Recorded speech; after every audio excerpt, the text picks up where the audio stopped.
നമ്മളിന്ന് നിൽക്കുന്നത് തൃശ്ശൂരിലെ ഗുരുവായൂരുള്ള ശ്രീകൃഷ്ണ കോളേജിലാണ്.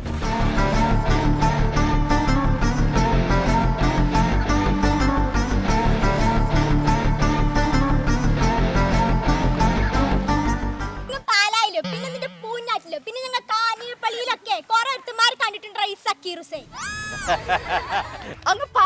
പിന്നെ പൂഞ്ഞാറ്റിലും പിന്നെ കാഞ്ഞിപ്പള്ളിയിലും വെടിവെക്കാൻ അറിഞ്ഞ കുറെ കണ്ടിട്ടുണ്ട് ഈ സക്കീർ ഹുസൈൻ.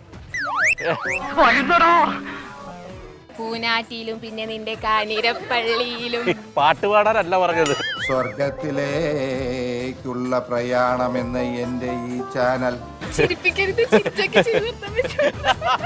ചിരിക്കും. ഇപ്പൊ കണ്ണസാഗിന്റെ പേര് കേട്ടാ ഏതവനൊന്ന് ചിരിക്കും. ശൂരമുല്ലെന്ന് അതെന്താണ് എനിക്കറിയില്ല. പുതിയ വാക്കാണ്. ഈ അറിവ് എവിടെ നിന്ന് കിട്ടി? പത്രത്തിൽ നിന്ന് അടിച്ചു മാറ്റിയതാ. ശനിയും ഞായറും രാവിലെ 11:30.